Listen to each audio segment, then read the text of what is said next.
lot of time we got out to low score and recently quiet time. So, but other than that, the wicket was very good. So I was just thinking to take time and. Honestly, if you ask me, I was not doing well from like quite long time. So that's why I took a little bit more time than that. So when I started playing, it was good wickets.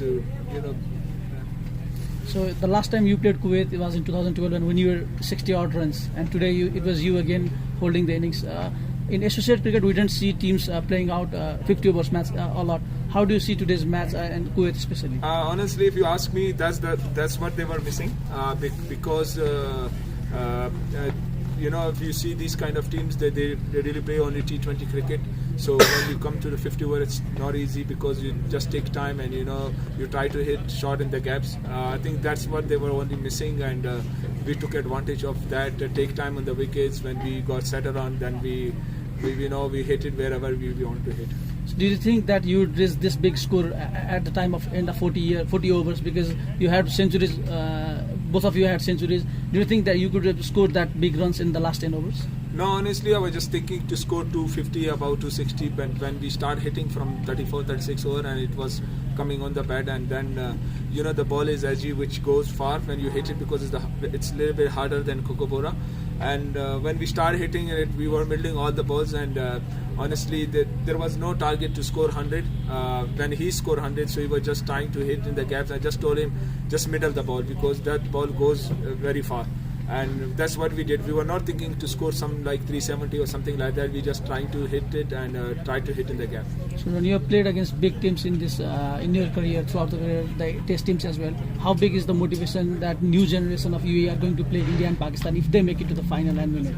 Of course, it will be very good. Honestly, if you ask me, we are quite missing it because we have lost 2 times recently, and this time I think it's a big opportunity for us, and it's a 50-over game. And the main thing, we recently did well in Namibia, so the guys are very confident. And what Pritya said was exactly like we don't depend right now on one player or 2 players. We still have Charlata Asif Lala. He's very good in touch, and honestly, I think if he ever played, we just went because there was left arm spinner going on. He is quite well, he's in good touch, and I think we have very good batting lineup. Yes, of course, Wasim got out and Aryan got out, and then there is Ramesh. But other than, if you ask me, we have a very good lineup who did well, in 1-1 matches. So we don't have any pressure on anyone. Usually, when you come and play in Nepal, you don't find empty spaces in the crowd. So what was the experience today? Nothing much. Honestly, today, there was no crowd, so it was better because they will shout on me. So other than that, but honestly, we enjoy really well in Nepal whenever we come.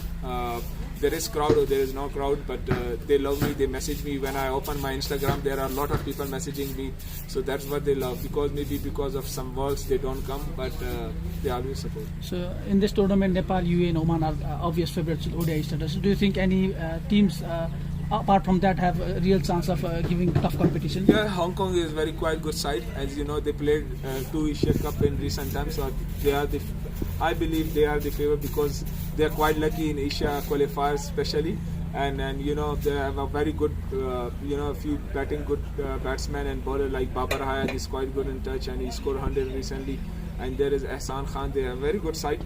I think other than Oman, Nepal and UAE, there is Hong Kong who will give tough time to everyone. And